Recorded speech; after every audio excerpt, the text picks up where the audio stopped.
ఈ రోజు I news special ఇంటర్వ్యూలో మనతో పాటు ఉన్నారు నరసరావుపేట టీడీపీ అసెంబ్లీ అభ్యర్థి చదలవాడ అరవింద్ బాబు. ఆయన డాక్టర్గా ఇక్కడ ఎన్నో సేవలు చేస్తా ఉన్నారు. మరి డాక్టర్గా పూర్తిగా సక్సెస్ అయ్యారు. మరి రాజకీయంగా 2024లో పోటీ చేయబోతా ఉన్నారు. 2019లో పోటీ చేశారు, అప్పుడు ఓటమి చూశారు. మరి 2024లో కూడా మరొకసారి అవకాశం దొరికింది. మరి ఆ రాజకీయాల్లో ఎంతవరకు సక్సెస్ అవుతారు, మరి ఆయన విజయం ఏ విధంగా ఉండబోతా ఉంది, ప్రజలకు ఎంతవరకు చేరువ అవుతున్నారు, ఇదే అంశంగా మాట్లాడడానికి మనతో పాటు డాక్టర్ అరవింద్ బాబు ఉన్నారు. సార్ నమస్తే. ఐ న్యూస్ ఛానల్ వారికి ధన్యవాదాలు. సార్ ఏం సార్ 2019లో మీరు పోటీ చేశారు. ఈ నరసరావుపేటలో మీరు అందరికీ సుపరిచితులు. మళ్ళీ 2019లో పోటీ చేసి మీరు ఓటమి చూశారు. 2024లో కూడా మళ్ళీ అవకాశం వచ్చింది. 2019కి 24కి ఏమైనా వ్యత్యాసం కనపడతా ఉందా? ఏ విధంగా ఉండబోతుంది అనుకుంటున్నారు మీరు? అంటే 2019 మనకి 15 రోజుల్లో టైం ఉన్నప్పుడు నాకు సీట్ ఇవ్వడం జరిగింది. ఆ సీట్ ఇచ్చినప్పుడు మరి చంద్రబాబు నాయుడు గారు ఒక డాక్టర్గా ప్రజాసేవలో ఉన్నాడని నా మీద గౌరవంతో సీట్ ఇవ్వడం జరిగింది. దానికి ముఖ్యంగా రాయపాటి సాంబశివరావు గారు వీళ్ళందరూ కూడా కారణం. మొదటిసారి సీట్ ఇచ్చినప్పుడు 15 రోజులు నేను ఎటు గెలవలేను. అయినా కానీ ఆ సీటు తీసుకొని మళ్ళీ పొలిటికల్ రంగంలో దిగాను, పోరాటం చేశాను. భారీ మెజార్టీతో ఓడిపోవడం జరిగింది. అవును, మీరు 2019లో ఓడిపోయారు. కేవలం 15 రోజులు మాత్రమే. తర్వాత నేను తెల్లారి నుంచి ఓడిపోయిన తెల్లారి మరి వైసీపీ ఆ గాలిలో అందరూ చాలా మంది ఓడిపోవడం జరిగింది. అవును, అప్పుడు ఆ సిచ్యువేషన్ వేర్లేండి. ఎందుకంటే ఆ 2019 సిచ్యువేషన్ అంతా కూడా వారు నేనైతే ఓడిపోయిన తెల్లారి బయటికి వచ్చి రోడ్డు మీద నిల్చొని చూశాను ఏం చేయాలి. నేను ఓడిపోయాను. నేను మొదటి నుంచి కూడా నేను రాజకీయాలలో నాకు బాగా ఇష్టంగానే ఉండేది. కమ్యూనిస్ట్ పార్టీలో బాగా పనిచేసేవాడిని, ఏఎస్ఎఫ్లో పనిచేసేవాడిని, సిపిఐ తరఫున పనిచేసేవాళ్ళు. మేమందరం కూడా అంటే చిన్నప్పటి నుంచి 6 ఏళ్ళ వయసు ఎప్పటి నుంచి కూడా కమ్యూనిస్ట్ పార్టీ ఉద్యమాలే మా ఇంట్లో, మా ఫ్యామిలీస్ అన్నీ కూడా. నాకు అదే అలవాటు, మనం ఓడిపోయాము మళ్ళీ గెలవాలి. తర్వాత ఇక్కడ మా నాయకులను అడిగాను, నేను ఓడిపోయాను, మరి మీరు ఎవరన్నా దీన్ని బాధ్యత తీసుకుంటారా లేకపోతే నన్నే ముందుకు వెళ్ళమంటారంటే మరి ఆ రోజు మా తెలుగుదేశం పార్టీ సీనియర్ నాయకులు మీరే ముందుకు వెళ్ళమని చెప్పారు. ముఖ్యంగా ఎందుకంటే సార్ 5 సంవత్సరాలు ఒక పార్టీని నియోజకవర్గంలో నిలబెట్టడం అంటే అది మాటలు కాదు. ఎందుకంటే 2019లో ఓడిపోయారు. ఆ ఓడిపోయిన ఫీలింగ్ అనేది గెలవటం, ఇక్కడ ఓడిపోవటం గెలవటం సహజం. కానీ ఎక్కడైతే ఓడిపోయాం అక్కడ గెలవాలి. అవును, మరి మా తోటి డాక్టర్ గారు 2 సార్లు గెలిచాడు. మనం ఎందుకు గెలవలేము? గెలవాలంటే మన ప్రజల దగ్గరికి వెళ్ళాలి, ప్రజల్లో కలిసిమెలిసి తిరగాలి. మనం సామాన్యమైన ఒక నాయకుడిలాగా, ప్రజానాయకుడిలాగా మన ప్రజల్లో ఉండాలి. రిక్షా దొక్కేవాడు కానీ, సిమెంట్ కార్మికులు కానీ, తోపుడు బళ్ళోళ్ళు కానీ, కూరగాయలు అమ్మేవాళ్ళు, కోడిగుడ్లు అమ్మేవాళ్ళు కానీ, పారిశుద్ధ్య కార్మికులు కానీ, వీళ్ళందరితో దగ్గర ఉండి తిరగాలి. నేను అదే చేశాను. ప్రతిరోజు రోడ్డు మీదకి వెళ్ళేవాడిని, ప్రజల్లో కలిసేవాడిని, వాళ్ళకి ఏది అవసరం సమస్యలు తీసుకునేవాడిని, స్పందన కార్యక్రమాలకు వెళ్ళి కలెక్టర్ గారికి నివేదించేవాడిని, ఏదైనా మరి పోలీస్ కేసులు ఉంటే ఎస్పీ గారి దగ్గరికి వెళ్ళేవాడిని. ఈ విధంగా ప్రతి సోమవారం అనునిత్యం ప్రజా సమస్యల మీద పోరాటం చేసేవాడిని. ఎవరికైతే పింఛన్ పోయిందో, ఎవరికైతే ఇళ్ళు లేవో, ఎక్కడైతే కాలువలు శుభ్రంగా లేవో, ఎక్కడైతే కరెంట్లు కనెక్షన్ సరిగ్గా లేదో, ఇవన్నీ కూడా రోడ్లు బాగలేవు, ఇవన్నీ సమస్యలు తీసుకెళ్లేవాడిని. దాదాపు చాలా వాడికి వాళ్ళకి న్యాయం చేయడానికి ప్రయత్నం చేసేవాడిని. ఆ విధంగా 5 ఏళ్ళు పోరాటం చేశాను. మీరు సార్ 5 సంవత్సరాల నుంచి ప్రజల్లో తిరుగుతా ఉన్నారు. ఎందుకంటే మీరు ఆల్రెడీ డాక్టర్గా ప్రజలకు సుపరిచితులే. కానీ ప్రజల్లోకి తిరిగినప్పుడు అక్కడ మీ దగ్గరకు వచ్చే వాళ్ళంతా కూడా వైద్యం చేసుకోవడానికి వస్తారు. కానీ రాజకీయంగా ప్రజల్లోకి దగ్గరికి వెళ్ళినప్పుడు కొన్ని సమస్యలు ఉంటాయి, వాళ్ళ బాధలు ఉంటాయి, అవన్నీ మీరు చూస్తూ ఉంటారు. ఏమనిపించింది సార్ 5 సంవత్సరాలు? ఈ బాధల్లో మనం చూడటానికే ప్రజల దగ్గరికి వెళ్ళేది. అంటే ఏ ఎమ్మెల్యే గెలిచిన వాళ్ళు కూడా గెలిచిన తర్వాత వాళ్ళు ఎవరు వెళ్ళరు. కానీ నేను గెలిచిన తర్వాత కూడా ప్రజల దగ్గరికి వెళ్తాను, ప్రజా సమస్యలు తెలుసుకుంటాను. నేను వాళ్ళు ఏ విధంగా అయితే ఆటోలో వెళ్తున్నానో, అంబాసిడర్ కార్లు వెళ్తున్నానో, లేకపోతే సైకిల్ మీద వెళ్తానో, ఏదైనా ప్రజల దగ్గరికి వెళ్ళాలి. నాకు అర్ధరాత్రి 1 గంటకి ఫోన్ చేసినా కానీ నేను ప్రజల కారు ఉంటే కారు, లేకపోతే సైకిల్ మీద, ఆటో మీద బయటకు వచ్చి వెళ్ళిపోతాను. నేను ఒంటరిగానే వెళ్తాను, ఎందుకంటే అందరూ వచ్చేదాకా అయితే వాళ్ళకి ఇబ్బంది జరుగుతుంది. ఇంతకుముందు ఒక ఇన్సిడెంట్ చెప్పాను మీకు. ఇదే ఇన్సిడెంట్ ఒక వైసీపీ నాయకుడిని జొన్నలగడ్డ అనే గ్రామంలో అర్ధరాత్రి 1 గంటప్పుడు కొడుతున్నారు. వైసీపీ నాయకుడిని కొట్టేది కూడా వైసీపీ వాళ్ళే. అదేంటి, సొంత పార్టీ నాయకులు కూడా వాళ్ళే కొడుతున్నారు. కొట్టినప్పుడు అర్ధరాత్రి అతను ఎంతమందికి ఫోన్ చేసి ఎవరు ఫోన్ తీయలే. నాకు ఫోన్ చేశాడు, మావయ్య నన్ను కొడుతున్నారు ఇట్లా జొన్నలగడ్డలు అంటే. అతను ఒక రెడ్డిస్ అబ్బాయి, ఏదో చిన్న తగాదాల వల్ల జొన్నలగడ్డ కొడుతుంటే, రంగారెడ్డి పాలపళ్ళు అతను కొడుతుంటే, ఇంకా అప్పటికప్పుడు నేను లేచి వెళ్ళి అతను విడిపించుకొని పోలీసులను కూడా కబురు చేశా, తీసుకొని వచ్చి పోలీస్ స్టేషన్లో పెట్టి అతన్ని రక్షించడం జరిగింది. అంటే ఎవరు ఫోన్ చేసినా వాళ్ళు ఏ పార్టీ అనిపించలేదా అండి మీకు? అంటే మరి అతను వైసీపీ అతను కదా, మరి నాకెందుకు ఫోన్ చేశాడు అంటే అనిపిస్తుంది కదా. వాళ్ళ నాయకులు ఎవరు ఫోన్ తీయపోయాడు, నాకు చేశాడు. పాపం చేసినప్పుడు మనకి సానుభూతి ఉంటుంది కదా వాళ్ళ మీద. దీన్ని బట్టి అర్థమైందంటే అరవింద్ బాబు అంటే పార్టీలకు అతీతంగా మనం పనిచేయాలి. అటువంటి వ్యక్తి కూడా ఇవాళ మా పార్టీలో చేరాడు, మా పార్టీకి సర్వీస్ చేస్తున్నాడు. మీ పార్టీలోకి ఆ, వచ్చేసారు. అది కూడా మరి పెద్ద పేరున్న కుటుంబం. ఆ పేరు మనం చెప్పకూడదు మీడియాలో. ఆ విధంగా ఎందుకంటే మనం ఎవరు ఫోన్ చేసినా ఎమ్మటి ఇమ్మీడియట్ రియాక్ట్ అవుతుంది విత్ ఇన్ మినిట్స్.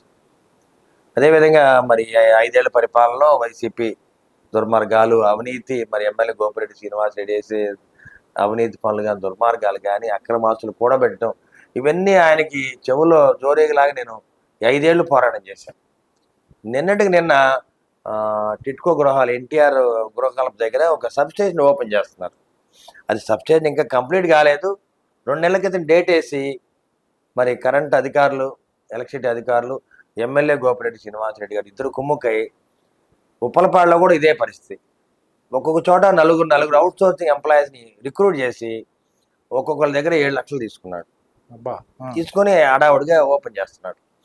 మరి ఎలక్షన్ షెడ్యూల్ వచ్చింది, ఇది ఓపెన్ చేయకూడదు. అవును. మరి ఇంకా ఆర్డీఓ గారు, ఎలక్షన్ ఆఫీసర్ ఉన్న, కలెక్టర్ గారు ఉన్నారు, మరి ఎలక్ట్రిసిటీ అధికారులకు కూడా ఇబ్బంది. అందువల్ల మేము మీడియాని పంపించాము, దాన్ని ఆపాం. అట్లా ఓపెన్ చేయదు, మీరు ఇంత హడావుడి అవసరం లేదు, మళ్ళీ గవర్నమెంట్ మారిన తర్వాత కలెక్టర్ గారు లేదా హైయర్ అఫీషియల్స్ ఆర్డర్ తీసుకోండి, అప్పుడు ఓపెన్ చేయని చెప్పడం జరిగింది. అయినా కానీ మళ్ళీ ఒక వారం తర్వాత ఇదంతా సద్దుమణిగిన తర్వాత మళ్ళీ ఆ సబ్స్టేషన్ ఓపెన్ చేద్దామని ప్రయత్నం చేస్తారు ఎలక్ట్రిసిటీ బోర్డు వాళ్ళు. చేస్తుంటే నేను ఇవాళ కూడా పిటిషన్ పెట్టాను, మళ్ళీ కరెంట్ ఆఫీసర్లు పెట్టాను, ఆర్డీఓకి పెట్టాను, కలెక్టర్ గారికి పెట్టడం జరిగింది. అంటే ఇటువంటి దుర్మార్గ పనులు, అవినీతి పనులు చేయడానికి వీల్లేదు. ఎమ్మెల్యే గోపిరెడ్డి శ్రీనివాసరెడ్డి గారు ఏమనుకున్నా కానీ నిజంగా అతను చేసే పనులు అతను సిగ్గుపడాలి. అవును. మీరు నిజంగా సార్ నిన్న బీఫామ్ మీరు నిన్నే తీసుకున్నారు. బీఫామ్ తీసుకోక ముందు రకరకాల కథనాలు వినపడ్డాయి. అరవింద్ బాబుని మారుస్తున్నారు, బీఫామ్ ఇవ్వట్లేదు, పార్టీ 30 కోట్ల రూపాయలు అడిగారు, అందుకే బీఫామ్ ఆపారని ఇట్లాంటి రకరకాల కథనాలు వచ్చాయి. ఏమనిపించింది సార్ మీకు? ఎట్లా అనిపించింది ఆ విషయంలో? ఇవాళ సోషల్ మీడియా వచ్చిన తర్వాత ఉన్నది లేని ఉన్నట్టుగా చూపిస్తున్నారండి. ఎందుకంటే నేను 5 ఏళ్ళు కష్టపడ్డాను, నాకు మొదట్లో సీట్ రాదన్నారు. నా ధైర్యం నాకు తెలుసు, నా గుండె చెప్పడం నాకు చెప్పుద్ది. చంద్రబాబు నాయుడు గారు ఎప్పుడూ పొరపాటు చేయరు, ఎవరైతే కష్టపడతారో వాళ్ళకి ఇస్తారు. నాకైతే చంద్రబాబు నాయుడు గారు కానీ, నారా లోకేష్ బాబు గారు వాళ్ళు మాట తప్పరు, మడని చెప్పరు. నాకు మొదట్లో మాట ఇచ్చారు, మీరు బాగా కష్టపడుతున్నారండి, మీరు సీట్ మీకు ఇస్తాము, చక్కగా దాన్ని గెలిపించుకోండి అని చెప్పారు తప్పితే ఏ రోజు కూడా డబ్బు పరంగా నన్ను ఎప్పుడు అడిగిన లేదు. అందులో మా పార్టీలో ఏంటంటే మరి ఆర్థిక పరంగా దిగజారిపోయిన వాళ్ళని చెయ్యి అందించి పైకి లాగుతూ ఉంటారు. ఎవరైతే కష్టపడతారో వాళ్ళకి అండగా ఉంటారు. కులాలు, మతాలు మాకు సంబంధం లేదు. యాక్చువల్గా కులం, మతం, డబ్బు ఇవి చూడరు. మాకు కావాల్సిన కులం కాదు, గుణం అంటారు. మతం కాదు, మానవత్వం కావాలి, డబ్బు కాదు, దయ కావాలని చెప్తారు. మా పార్టీ సిద్ధాంతం అది. ఎన్టీ రామారావు గారు పార్టీ పెట్టినప్పుడు కులాలు, మతాలు, రాజకీయాలకు అతీతంగా పార్టీని పెట్టారు. అదేవిధంగా కులాలు, మతాలు, రాజకీయాలు అతీతంగా అందరూ ఓట్లు వేశారు. అన్ని రాజకీయ పార్టీలు ఆయనకు ఓటు వేయడం జరిగింది. ఆ విధంగా హెవీ మెజార్టీ గెలవడం జరిగింది. 83లో ఏ విధంగా తెలుగుదేశం పార్టీ ప్రభంజనం వచ్చిందో ఇవాళ అది ప్రభంజనం కనబడుతుంది. టీడీపీ, చంద్రబాబు నాయుడు గారు, జనసేన పవన్ కళ్యాణ్ గారు, బీజేపీ మోడీ గారు, పురంధరేశ్వరి గారు, ఈ వేవ్ కనపడుతుంది. ఎందుకంటే ముగ్గురు కలిశారు. నెగిటివ్ ఓట్లన్నీ ఒకవైపుకి వెళ్తున్నాయి, చీలనీయట్లేదు. ఈ వైసీపీ ప్రభుత్వానికి పరిపాలన చేత కాదు, అవినీతి దుర్మార్గ ప్రభుత్వం. ఇక్కడ జగన్మోహన్ రెడ్డి కావచ్చు, ఇక్కడ శ్రీనివాస్ రెడ్డి కావచ్చు, మేమంటే ఎందుకు వాళ్ళు ఉబుదాలు ఇవ్వాలనుకుంటారు, ఉలిక్కి పడతారు. ఉన్న నిజం మేము చెప్తున్నాం. నువ్వు కబ్జాలు చేస్తావు, నువ్వు భూ కబ్జాదారుడివి, నీ దగ్గర సాక్ష్యాలు మా దగ్గర, సర్వే నెంబర్లు, సర్వే మీరు చేయండి, సర్వే చేయించండి కావాలంటే. ఈ ఎంక్వైరీ ఏమన్నా ఈ 5 సంవత్సరాల కాలంలో ఎన్ని కేసులు పెట్టుంటారండి మీ మీద? దగ్గర నా మీద దాదాపు 66 కేసులు ఉన్నాయండి. ఇప్పటికీ ఒక 24 కేసులు మిగిలినాయి. నిన్నగాక మొన్న ఉప్పలపాడులో మేము క్యాంపెయినింగ్ చేస్తుంటే ఎమ్మెల్యే గోపిరెడ్డి శ్రీనివాస్ రెడ్డి మా ర్యాలీని అడ్డుకోవడానికి నేను, శ్రీకృష్ణదేవరాయలు గారు, జనసేన జులాని గారు ఉంటే రోడ్డుకి అడ్డంగా గోడ కట్టినట్టు నిల్చున్నారు వైసీపీ నాయకులు. నిల్చిన తర్వాత మేము కూడా చాలా ప్రశాంతంగా ర్యాలీ అటు నుంచి వెళ్ళాము. వాళ్ళు ఏం చేయలేకపోయారు, ఎందుకంటే అధికారం లేదు. ఇప్పుడు వచ్చే అధికారం టీడీపీది, అదేవిధంగా ఎలక్షన్ షెడ్యూల్ ఉంది. ఇటువంటి పనులు చేయడానికి వీల్లేదు. ఎమ్మెల్యే గోపిరెడ్డి వైసీపీ నాయకులు రెచ్చగొట్టి ఈ విధంగా జయించాడు. కానీ నిజంగా అయితే ఉప్పలపాడులో వైసీపీ నాయకులు, కార్యకర్తలు ఆ విధంగా ఎప్పుడు చేయరు. ఎన్నోసార్లు నేను గ్రామానికి వెళ్ళాను, చేయరు. ఇతను రెచ్చగొట్టి అది చేయించాడు. ఇటువంటి మీకు రాజకీయాలకు రాకముందు నుంచి కూడా గ్రామస్తులు గ్రామం నాకు బాగా పరిచయం. వాళ్ళు ఎప్పుడు చేయరు. నిన్న మాత్రం కావాలని అతని దగ్గర నుండి చేయించాడు. ఎంపీ గారు వైసీపీలో నుంచి ఇప్పుడు టీడీపీలోకి వచ్చారు. ఆయన్ని అడ్డగించడానికి, లేదా అరవింద్ బాబుని భయపెడటానికి, మరి జనసేన జులాని గారిని ఆయనతో జగడం పెట్టుకోవడానికో వీళ్ళు చేశారు. ఇది మొత్తం కూడా ఎమ్మెల్యే గోపిరెడ్డి శ్రీనివాసరెడ్డి అతని బాధ్యత. ఆయనకి బలం ఉన్న చోట ఆయన చేస్తే ఇంకో చోట మేము చేయలేమా ఏంటి? నేను టౌన్లో చేయలేమా? మీ ఇంటి ముందు మీ ఇంటిని ఆక్రమించుకోలేమా? ముట్టడి చేయలేమా? ఎప్పుడు పొరపాటు అటు చేయకూడదు. ఏదైనా సామరస్యంగా వెళ్ళాలి. ఇది సైన్స్, టెక్నాలజీ, మరి ఈ ప్రపంచం ఇది. ఈ ప్రజాస్వామ్యాన్ని బతికించాలి. మనం చదువుకున్నాం, మనం డాక్టర్లు. ఎవరు అనాగరికుడిలాగా ఒక కత్తి అవును, అందులో డాక్టర్లు ఎప్పుడు కత్తి శాంతి గొడవలు కోరుకుంటారు. గొడ్డలు తీసుకొని మన జనం మీదకి వెళ్తాం. డాక్టర్లు ఎప్పుడు శాంతి కోరుకుంటారు. చాలా అన్యాయం, తప్పదు అసలు. అట్లా కాదు, మన ప్రజాస్వామ్యాన్ని బతికించాలి. చదువుకున్న వాళ్ళం మనం. ఎలక్షన్ కమిషను మరి ఒక ఫెయిర్ ఎలక్షన్ చేద్దామని చూస్తుంది, అందరూ ఓటేయాలని చూస్తుంది. ఇప్పుడు నీ కులం పెద్దదైతే మరి ఇంకో కులాన్ని అణగదొక్కుతారా? తప్పు కదా అట్లా. ఏ పెద్ద కులమైనా, ఏ చిన్న కులమైనా, 5,000 కోట్లు ఉన్నోడైనా, ఏం డబ్బులు లేని అడుగు తినేవాడైనా కానీ ఓటు వేయాల్సిందే. ఓటు హక్కు అందరికీ ఉంది. ఓటు విలువ ఒకటే. ఓటు విలువ డబ్బులోడికి ఎక్కువ, లేనోడికి తక్కువ ఎప్పుడు ఉండదు. అవును, ఎప్పుడు కూడా కులం, ఈ రోజు కులం ఎవరు చూస్తున్నారు సార్? ఉన్నత స్థాయిలో ఉన్న ఆ గౌరవం దొక్కింది. అదే విధంగా ఈ 5 ఏళ్ళు వైసీపీ పరిపాలన అయిన తర్వాత ఎలక్షన్ షెడ్యూల్ రాగానే ఎవరైతే వైసీపీలో ఉన్న నాయకులు కానీ, కార్యకర్తలు అందరూ బయటకు వచ్చారు, వచ్చి టీడీపీలో జాయిన్ అవుతారు. ఇవాళ ఎలక్షన్ షెడ్యూల్ వచ్చిన తర్వాత నర్సరావుపేటలో దాదాపు 5 నుంచి 6,000 మంది మా పార్టీలో చేరారు. ఇది సత్యం, నమ్మాలి. శ్రీనివాసరెడ్డి గారు వైసీపీ వాళ్ళు నమ్మాల్సింది. ఎందుకంటే వాళ్ళకి జరిగిన దారుణాలు కానీ, హింస, ప్రతి ఇంట్లో ఏదో పోలీస్ కేసు పెట్టడం, వాళ్ళు కనపడితే వాళ్ళ మాట వినకపోతే ఎమ్మెల్యే మాట కేసు పెట్టడం, గంజాయి కేసు పెట్టడం, గుట్కా కేసు పెట్టడం, ఏది పడితే అది. మీరు ప్రజల్లోకి వెళ్ళినప్పుడు వైసీపీ ఇలా చేస్తుంది, ఇట్లా ఇబ్బంది పెడుతుందని మీతో చెప్పుకున్న వాళ్ళు ఉన్నారండి ఇక్కడ? చెప్పారు, చాలా మంది సమస్యలు చెప్పారు. ఎలక్షన్ షెడ్యూల్ రాగానే పూర్తిగా బయటపడ్డాను. ఎట్లా బయటపడ్డాను? ఒక ఎక్స్ప్లోజన్ లాగా వచ్చారు. అంటే ఇంత వ్యతిరేకత ఉందా వైసీపీ మీద అనుకున్నా నేనైతే. ఎందుకంటే చంద్రబాబు నాయుడు ఉన్నప్పుడు మేము సంక్షేమ కార్యక్రమాలు చేసాము, అన్నా క్యాంటీన్ పెట్టాము, దులాన పథకం ఇచ్చాము, రంజాన్ తోఫా ఇచ్చాము, క్రిస్మస్ తోఫా ఇచ్చాము, విదేశీ విద్యాకానికి ఇచ్చాము, అమరావతి కట్టాము, పట్టిసీమ కట్టాము, పోలవరాన్ని కట్టాము. ఇన్ని చేస్తే ఆయన ఓడిచ్చారు, పెద్ద ఆయన్ని. మరి వాళ్ళేమో మేము సంక్షేమ పథకాలు ఇచ్చాము, ఓడిచ్చారు. అసలు నువ్వేం చేయలేదు, పరిపాలన చేత కాదు. అమరావతి లేదు, పోలవరం లేదు. సంక్షేమ కార్యక్రమాలు ఇస్తే ఒక్కటి ఎవరు ఓటేరండి? అభివృద్ధి కూడా జరగాలి. చంద్రబాబు నాయుడు గారు సంక్షేమ కార్యక్రమాలు, అభివృద్ధి రెండింటినీ 2 కళ్ళలా చూస్తారు. మరి ఇది తెలుసుకోవాలి జగన్మోహన్ రెడ్డి గారు. పెద్ద ఆయన దగ్గర సలహా తీసుకోవచ్చు, ఆయన గౌరవం ఇవ్వాలి. కానీ అట్లా చేయలేవు. సంక్షేమ కార్యక్రమాలు, నవరత్నాలు నన్ను గెలిపిస్తాయి అంటాడు, కానీ ఎక్కడ కూడా అభివృద్ధి లేదు. దానికి తార్కాణం ఒకటే. వాళ్ళు ఎవరైనా కానీ క్వశ్చన్ చేయమనండి జగన్మోహన్ రెడ్డి గారిని కానీ, వాళ్ళ ఎమ్మెల్యేలు కానీ, నేను ఒకటి నిరూపిస్తాను. నాగార్జున సాగర్ కుడికాలం ఉంది, సాగర్ నుండి నీళ్లు రావాలి, అది దాదాపు దర్శి దాకా వెళ్తుంది. 126 కిలోమీటర్లు పొడవు దానికి. కాలం మొత్తం కూడా పూడుకుపోయిందండి. అసలు చూడండి ఒకసారి, మీరు వెళ్ళి వీడియో తీసి చూడండి, మీడియా వాళ్ళు చూడండి ఒకసారి. అసలు రైతులు మరి నిండా మునిగిపోయారు. కనీసం వర్షాలు పడితే నీరు కూడా ఆ కాలంలో పారదు. మరి శివారు భూములకు కూడా నీళ్లు వెళ్ళవు. కాలం నిండా పిచ్చి చెట్లు, ఆ తర్వాత కాలంలో గట్లు కూడా అన్నీ కొట్టుకుపోయి గుంటలు పడి పాడైపోయాయి. ఇది చూడండి. మరి అభివృద్ధి అంటే ఎందుకు చూసుకోవాలిగా? అభివృద్ధి అంటే కాలాలు బాగు చేయాలి, నీటి సరఫరా ఉండాలి, రైతులు బాగుండాలి. అంటే మీకు ఒక ఐడియా ఉంటుంది కదా సార్, ఇప్పుడు మీరు నరసరావుపేటలో ఉన్నారు, స్థానికంగా ఉన్నారు, నా నరసరావుపేటకి నేను ఇచ్చేయాలి, ఇక్కడ ఈ సమస్య ఉంది అని మీకు ప్రజల్లోకి వెళ్ళినప్పుడు కొన్ని సమస్యలు ఏమైనా బయటపడ్డాయా? ఇది చేయాలనే ఆలోచన తప్పనిసరిగా అండి. ఎందుకంటే అన్నా క్యాంటీన్ తీసేశారు జగన్ గారు వచ్చిన తర్వాత. 5 రూపాయలు భోజనం చేస్తారు. చాలా మంది పిల్లలు 5 రూపాయలు అన్నం తినో, టిఫిన్ తినో కోచింగ్కి వెళ్ళేవాళ్ళు. పొద్దున్నే, మధ్యాహ్నం అన్నం తినేవాళ్ళు, సాయంత్రం తినేవాళ్ళు. చాలా మంది కోచింగ్ వస్తారండి పిల్లలు. ఎండాకాలం దాదాపు 2,000-3,000 పిల్లలు వస్తారు. కోచింగ్ ఫ్రీగా ఇస్తున్నారు పాపం. ఐఐటి కానీ, తర్వాత ఐఏఎస్ అకాడమీ వాళ్ళు కానీ ఫ్రీ కోచింగ్ ఇస్తున్నారు. పిల్లలు ఏమో భోజనానికి రోజుకి 100-200 అవుతాయి. అన్నా క్యాంటీన్ ఉంటే 15 రూపాయలతో మేము తినేచ్చు, 5 రూపాయలతో ఛార్జ్, 3 పూటలు చేయాలంటే 20 రూపాయలు మనం ఎవరైనా ఇస్తారు. పెట్రోల్ కొట్టిస్తేనే 100 రూపాయలు అవుతుంది. మరి పిల్లలు చదువుకునే పిల్లలు చూడండి, 20 రూపాయలతో బతికి చదువుకొని మళ్ళీ ఉద్యోగాల కోసం ప్రయత్నం చేయాలి. అదొకటి పోయిందా? చూస్తే కరెంట్ ఛార్జీలు చూస్తే విపరీతంగా పెరిగిపోయినాయి. బల్బు వేసుకుందామన్నా, ఫ్యాన్ వేసుకుందాం అంటే భయం, కరెంట్ ఛార్జీలు పెరిగిపోయినాయి. ఎట్లా బతకాలి చెప్పండి? తర్వాత అమ్మఒడి ఒక్కరికి ఇచ్చారు మీరు. అమ్మఒడి చంద్రబాబు నాయుడు గారి హామీలో 4 పిల్లలు 4కి ఇచ్చాం. మొదటి ఇద్దరికి ప్రజలు కూడా అడిగారు ఎప్పుడన్నా చెప్పండి, ఏంటి అమ్మఒడి మా ఒక్కరికి ఇచ్చారు, ఒక పిల్లడికి, రెండో పిల్లడికి ఎందుకు ఇయ్యరు అని ఎవరు అడగలా. మరి అడిగితే ఇది కూడా పోతుంది భయం. మరి అట్లా 4కి ఇచ్చాం మేము. చదువుకున్న విదేశాలకు వెళ్ళి చదువుకున్న పిల్లలందరూ కూడా విదేశీ విద్యకానికి ఇవ్వడం జరిగింది. దాదాపు 6,000 మందికి ఇవ్వడం జరిగింది. వీళ్ళు దాదాపు 400 మందికి ఇచ్చింది నాకు తెలిసినంతటికి 5 ఏళ్లలో. ప్రజల్లో మార్పు వచ్చిందంటారా? ప్రజలు డెఫినెట్గా, ఎందుకంటే ప్రజలు చాలా తెలివైన వాళ్ళు. ఓటర్ తెలివైనోడు. ఓటర్ ఎప్పుడంటే నన్ను చూస్తాడండి, నేను నమ్మకమైన ఉన్నా కాదో చూస్తాడు. అరవింద్ బాబు నీతి నిజాయితీ ఉంది, కరప్షన్ చేయడు, అవినీతి పనులు చేయడు, దుర్మార్గాలు చేయడు, ప్రజల కోసం ఉంటాడు. ఏ అర్ధరాత్రి అయినా మనం వాళ్ళ ఇంటి తలుపు తట్టి వాళ్ళ ఇంట్లోకి వెళ్ళొచ్చు, మా ఇంట్లో డైనింగ్ టేబుల్ దగ్గర కూర్చొని భోజనం చేయొచ్చు. అటువంటి అవకాశాలు వాళ్ళకు ఉన్నాయి. కాకపోతే కొన్ని వినపడతా ఉన్నాయి.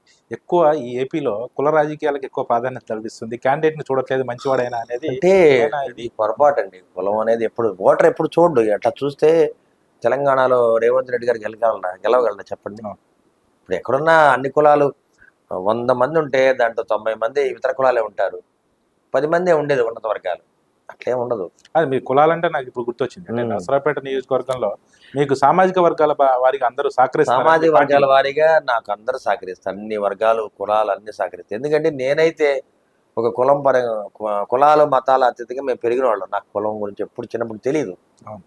ఇప్పుడు కమ్మ సామాజిక వర్గం, కాపు సామాజిక వర్గం కానీ, ఆర్య వయసులు కానీ, బీసీ కులాలు కానీ, ఎస్టీ, ఎస్సీ, మైనార్టీ అందరూ కూడా నాకు అండగా ఉన్నారు. ఎందుకంటే ఈ 5 ఏళ్లుగా నేను పడిన కష్టం కానీ, నాకు జరిగిన నష్టాలు వాళ్ళు గమనించారు. ఒకసారి ఓడిపోయి ఉన్నాడు, ఈయన గెలిపిద్దాం. ఎందుకంటే ఇప్పుడు అక్రమంగా 2,000 కోట్ల రూపాయలు సంపాదించుకున్న ఎమ్మెల్యే గోపిరెడ్డి శ్రీనివాసరెడ్డి గెలిపించాలా, లేదా ప్రజల కోసం మరి జీవితం అంతా దారబోసిన అరవింద్ బాబుని గెలిపించాలని ఆలోచన చేస్తున్నారు. ఇటువంటి ఆలోచనలో రెండు బేరీ చేసుకుంటే అరవింద్ బాబు వైపు తూగుతుంది. అరవింద్ బాబు గెలిపించుకోవాలి. ఈయన గెలిస్తే మనకి ప్రజాస్వామ్యాన్ని కాపాడుతాడు. అన్ని వర్గాల ప్రజలు కూడా లోయర్ స్టాటా కూడా దగ్గరికి వెళ్ళి ఆయనతో మాట్లాడుకోవచ్చు.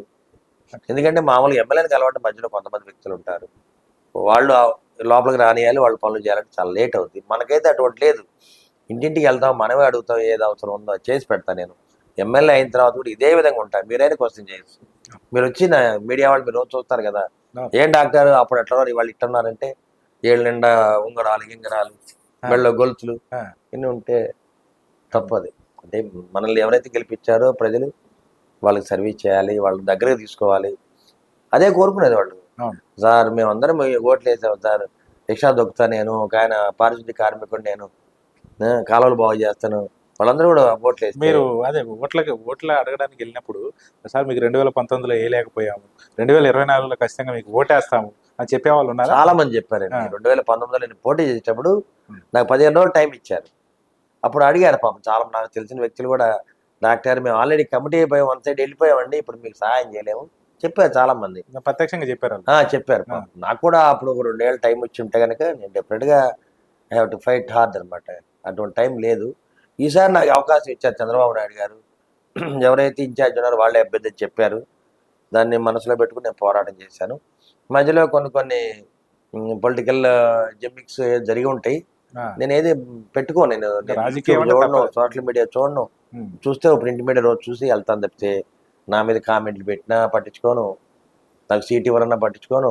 మొండితనం, ముందుకు వెళ్ళాలి. ఎవరెన్ని కామెంట్లు పెట్టినా ఏం చేసినా మీరు స్థానికంగా ఉంటున్నారు, మొండితనం తెలుస్తుంది కదా అందరికి. నాకు సీటు ఇచ్చినా ఇవ్వకపోయినా నేను పార్టీ కోసం పనిచేస్తాను, చంద్రబాబు నాయుడు కోసం పనిచేస్తాను. వారి కోసం చంద్రబాబు నాయుడు గారిని ముఖ్యమంత్రి పీఠంలో కూర్చోబెడతాను. మీరు ఫిక్స్ అయిపోయారు, టికెట్ ఇచ్చినా ఇవ్వకపోయినా నేను చేసేస్తాను.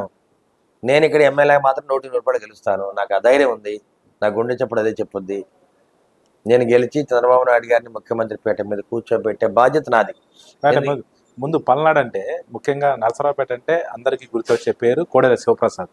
అట్లా కోడెల శివప్రసాద్ సంబంధించినటువంటి అనుచర వర్గం కూడా ఇక్కడ కొంత ఉంటది ఉన్నారు. వాళ్ళు ఏమన్నా మీకు ఎట్లా సహకరిస్తారు? వాళ్ళు ఎప్పుడు ఇబ్బంది లేదండి. ఇప్పుడు డాక్టర్ శివరామ్ గారు ఉన్నారు, వాళ్ళ అనుచర వర్గం ఉంది, అందరం కూడా తెలుగుదేశం పార్టీ కాబట్టి డాక్టర్కి కష్టపడి చేయండి, వారికి ఓటేయమని చెప్తారు శివరామ్ గారు కూడా. దానికి ఎక్కడ ఇబ్బంది లేదు. అది ఇప్పుడు నల్లబాటు రాము గారు కానీ, కడియాల వెంకటేశ్వరరావు గారు కానీ అందరం కూడా కలిసే పని చేసుకుంటాం. ఆట్ల చిన్నంగడ్డి, జులాని గారు కానీ, కపిలేవ విజయ్ కుమార్ గారు, వీళ్ళందరూ కూడా కలిసే పనిచేస్తాం.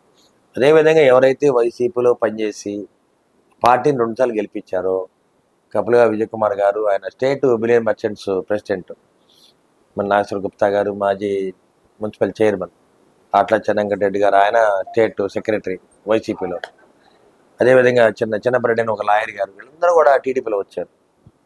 ఆ వైసీపీలో ఉన్న దుర్మార్గాలు, అవినీతి భరించలేక ఎమ్మెల్యే గోపిరెడ్డి శ్రీనివాసరెడ్డి ప్రవర్తన నచ్చక చాలామంది బయటకు వచ్చారు. నేను దానికి చాలా సంతోషంగా ఉన్నాను. వాళ్ళు కూడా నేను గౌరవంగా కాపాడుకుంటాను. నేనైతే మాత్రం అట్లా బిహేవ్ చేయను. వాళ్ళ ఎమ్మెల్యే గోపిరెడ్డి శ్రీనివాసరెడ్డి నెగిటివ్ ఏంటంటే అవినీతి, దుర్మార్గంగా కేసులు పెడతాం, అక్రమంగా ఆస్తులు సంపాదించడం, కుటుంబ పరిపాలన, మున్సిపాలిటీ ఆదాయం మొత్తాన్ని వాళ్ళే తిన్నారు. 5 ఏళ్లుగా దాదాపు 60 కోట్ల ఆదాయం ఎక్కడికి పోయిందో తెలియదు ఎవరికి. మనం మార్చిలో బడ్జెట్లో ట్యాక్సీలు కడితే ఇంటి పనులు అవి కడితే 10.5 కోట్లు వచ్చింది. అసలు ఆ 10.5 కోట్లు ఎలక్షన్ షెడ్యూల్ ఉన్నా కానీ డ్రా చేసుకున్నారు. నేను ఆర్డీఓ గారికి, కలెక్టర్ గారికి, మున్సిపల్ కమిషనర్ కూడా అర్జీ పెట్టాం. అయినా కానీ డబ్బులు మొత్తం డ్రా చేసుకొని వాళ్ళు వాడుకున్నారు. ఇప్పుడు మళ్ళీ ఏం చేస్తున్నారు, మీరు అర్జెంటుగా అడ్వాన్స్ ట్యాక్స్ కట్టండి, ఎలక్షన్ ముందే అడ్వాన్స్ ట్యాక్స్ కట్టి మీరు 10% రాయితీ ఇస్తామని ప్రాపగండ చేస్తున్నారు. జనం కూడా ఏం కట్టట్లేదు, ఎందుకంటే వీళ్ళు నమ్మట్ల. ఈ డబ్బులు కూడా దుర్వినియోగం అయిపోతే వాళ్ళే డ్రా చేసుకొని తింటారనే ఆలోచన ఉంది. ఎన్ని చెప్పినా వైసీపీ ప్రభుత్వం, ఎమ్మెల్యే గోపిరెడ్డి శ్రీనివాసరెడ్డి ఒక అవినీతిపరుడు, దుర్మార్గుడు, అక్రమాస్తులు కూడబెట్టుకున్నాడు. ఎంతో మంది మీద, టీడీపీ వాళ్ళ మీద, బీజేపీ జన సైనికుల మీద కేసులు పెట్టడం కాదు, సొంత నాయకుల మీద, సొంత కార్యకర్తల మీద కేసులు పెట్టాడు. చాలా దారుణం అది. అదే బాధపడతారు అందరు కూడా. వాళ్ళకి న్యాయం జరగకపోగా కొంతమంది అయితే జేబులో డబ్బులు తీసి ఖర్చు పెట్టి చాలా మంది ఎగబడి జగన్మోహన్ రెడ్డి గారిని గెలిపించారు, శ్రీనివాస్ రెడ్డి గెలిపించారు. గెలిచిన తర్వాత వాళ్ళ నైజం పూర్తిగా బయటపడింది. నేనైతే అటువంటి పనులు చేయనండి. నేను 100% నా శ్వాస మొత్తం కూడా ప్రజల కోసమే, అదే ప్రయాణం చేస్తాను, ప్రజల కోసమే ఉంటాను. అవసరమైతే ప్రజల కోసం నేను చనిపోతాను. ఎక్కడ కూడా నాకున్నది ఆయుధం ఒకటే, ధైర్యం. రెండోది కష్టం. నాకు చంద్రబాబు నాయుడు గారు కానీ పార్టీ కానీ నాకు సీట్ ఇవ్వదు అన్నప్పుడు కూడా, అప్పుడు కూడా నేను ర్యాలీలు చేస్తా ఉన్నా, పార్టీ కార్యక్రమాలు చేస్తా ఉన్నాను. అసలు ప్రజాదళం అనే కార్యక్రమాన్ని మీరు అసలు టికెట్ ఇస్తారా ఇయ్యరా అని వెనక్కి తిరిగి చూసుకోవాలి. మీరు ఎప్పుడు ఆలోచన చేయాలి. కార్యక్రమాన్ని మీరు కొనసాగించుకుంటే లేదు. నాకు బీఫామ్కి నేను ఆ రోజు మా నాన్నగారి సెరమనీ ఒకటి ఉంది, అదేవిధంగా ప్రతిపాటి పుల్లారావు గారు వాళ్ళ మామయ్య గారి సెరమనీ ఉంటే ఇద్దరం కలిసి ఆ రోజు వెళ్ళలేకపోయాము. పెద్ద ఆయన పుల్లారావు గారు మేము ఎప్పుడు చిలకూరుపేట నరసరావుపేటే కదా, మా అది కూడా నాదెళ్ళ మండలం కాబట్టి మేము ఇద్దరం వారితో ఉంటాను. నేను ఎక్కువ నన్ను బాగా అండగా ఉంటారు, మా జీవి ఆంజనేయ గారు అండగా ఉంటారు. ఈసారి వెళ్ళలేదు కాబట్టి వారితో పాటు వెళ్దామని అనుకున్నాను. కానీ ఒక రోజుగా సీన్ మార్చేసారు. సారి మేము ఇద్దరం కలిసి ఏదో ఇట్లా డిమాండ్ చేశారు ఎన్ని మంచి మాటలు. పుల్లారావు గారు మేము ఇద్దరం కలిసి నేను వెళ్ళాము, బీఫామ్ తెచ్చుకున్నాము. చంద్రబాబు నాయుడు ఒకటే అన్నారు, ఇప్పుడు నువ్వు పడిన 5 ఏళ్ళు కష్టం ఈ బీఫామ్ నీకు ఇస్తున్నాను, నువ్వు పడిన 5 ఏళ్ళ కష్టానికి ప్రతిఫలం ఈ బీఫామ్. పుల్లారావు గారు అరవింద్ బాబుని ఎమ్మెల్యేగా నువ్వు అసెంబ్లీకి తీసుకురా అని ఒకే మాట చెప్పారు, ఏమనలేదు. అసెంబ్లీలో అడుగు పెట్టబోతున్నారా? 100% నేను అడుగు పెడతాను. ఎందుకంటే ప్రజాబలం ఉంది, పైన దేవుడు ఉన్నాడు. నేను పడిన కష్టం కానీ, నాకు జరిగిన నష్టాలు కానీ ఇవన్నీ కూడా బేరీ చేసుకొని తప్పనిసరిగా దేవుడు మంచిగా చేస్తాడు. ప్రజలు ఎప్పుడు అండగా ఉంటారు. దేవుడు అంటే ఎవరు? ప్రజలే దేవుళ్ళు, సమాజమే దేవాలయం అన్నాను ఎన్టీ రామారావు గారు. అంటే మీరు పర్సనల్ గా ఇప్పటికే మీ రాష్ట్ర ప్రభుత్వం మేనిఫెస్టో విడుదల చేసింది, మీకు కూడా ఒక అవగాహన ఉంటుంది, మన నరసరావుపేటని ఈ రకంగా అభివృద్ధి చేయాలి, దానికి కూడా ఒక మేనిఫెస్టో విడుదల చేయాలి. కోటప్పకొండ ఆల్రెడీ కోడలి శివప్రసాద్ ఉన్నప్పుడు దాన్ని కొంత అభివృద్ధి పదంలో నడిపించారు కాబట్టి దాన్ని కూడా డెవలప్ చేయాలి. ఇటువంటి అంశాలు అన్నీ ఉంటాయి. అంటే లోకల్ గా మేనిఫెస్టో ఒకటి పెట్టుకున్నాం, స్టేట్ మేనిఫెస్టో ఒకటి ఉంది, జనసేన 2 కలిసి మోడీ గారి సెంట్రల్ మేనిఫెస్టో ఇది ఇంప్లిమెంట్ చేస్తాం. లోకల్గా ఏంటంటే మేము ఉచితంగా కార్పొరేట్ వైద్యాన్ని అందజేస్తాము, ఉచితంగా కార్పొరేట్ విద్యను అందజేస్తాము, ఇప్పుడున్న డంపింగ్ యార్డ్ని మొబిలైజ్ చేస్తాము, షిఫ్ట్ చేస్తాం. అదేవిధంగా చిరకాలం వాంఛ ఆటో నగర్ దాన్ని ఏర్పాటు చేయడానికి మేము సిద్ధంగా ఉన్నాం. చంద్రబాబు నాయుడు గారు ఇచ్చిన మాట ప్రకారం వితిన్ 1 yearలో ఆటో నగర్ని ఏర్పాటు చేస్తాం. అది మేము డిక్లేర్ కూడా చేయడం జరిగింది. అదేవిధంగా ఇప్పుడు మ్యూజిక్ ఈవెంట్స్ చేసేవాళ్ళు కానీ, మ్యూజికల్ నైట్స్, మరి ఫైన్ ఆర్ట్స్ చేసే వాళ్ళందరూ కూడా ఆర్థిక పరంగా చాలా కష్టంగా ఉంటారు. వాళ్ళకి ఇంటి స్థలాన్ని ఏర్పాటు చేస్తాను, పెన్షన్ ఇస్తాను. అదేవిధంగా సెక్యూరిటీగా ఉండేవాళ్ళు ఉంటారు, కళ్యాణ మండపాల దగ్గర, హాస్పిటల్ దగ్గర, హోటల్స్ దగ్గర, వాళ్ళకు కూడా ప్రతి ఒక్కరికి ఇంటి స్థలం ఇస్తాం, 2 సెంట్లు మనకు పెన్షన్ కూడా ఏర్పాటు చేయడం జరుగుద్ది. విందులు వినోదాలు అప్పుడు వంటలు చేసేవాళ్ళు ఉంటారు, వంట లక్షలు. పాపం వాళ్ళు చాకరీ చేసి కొన్ని సంవత్సరాలుగా ఆరోగ్యం దెబ్బతింటుంది, వాళ్ళకి ఇల్లు ఉండదు, తినడానికి కూడా తర్వాత బతకడం కష్టంగా ఉంటుంది. వాళ్ళకు కూడా ఇంటి 2 సెంట్లు ఇల్లు ఇస్తాను, పెన్షన్ ఏర్పాటు చేయిస్తాను. ఇవన్నీ కూడా నేను దగ్గరుండి చేస్తాను. అదేవిధంగా బీసీలకి 50 ఏళ్ళు దాటితే 4,000 రూపాయలు పెన్షన్ ఇస్తున్నారు. అదేవిధంగా ఆ మహిళలకి నెలకి 1,500 రూపాయలు బ్యాంకులు వేస్తా అని చెప్పారు మేనిఫెస్టోలో. ఇవన్నీ కూడా చాలా చాలా మంచి కార్యక్రమాలు ఉన్నాయి. ప్రజల్లో తీసుకెళ్ళాము, ప్రజలకి వాళ్ళకి నచ్చింది, వాళ్ళు మెచ్చారు. తప్పనిసరిగా టీడీపీకి ఓటేద్దామని అనుకుంటున్నారు. ఉమ్మడి ప్రభుత్వం టీడీపీ, జనసేన, బీజేపీ అన్ని సీట్లు మేము గెలిపించుకోవాలి బాధ్యత మాకుంది కాబట్టి ఎక్కడ నెగిటివ్ ఓటు చెల్లకుండా మేము ప్రయత్నం చేస్తాము, పోరాటం చేస్తాం. మీ హాస్పిటల్ అంటే బేసిక్గా మీ హాస్పిటల్లో కొన్ని ఉచిత, అంటే నెలకి సంవత్సరానికి నేను ఉచిత సేవ చేస్తామంటారు మీరు.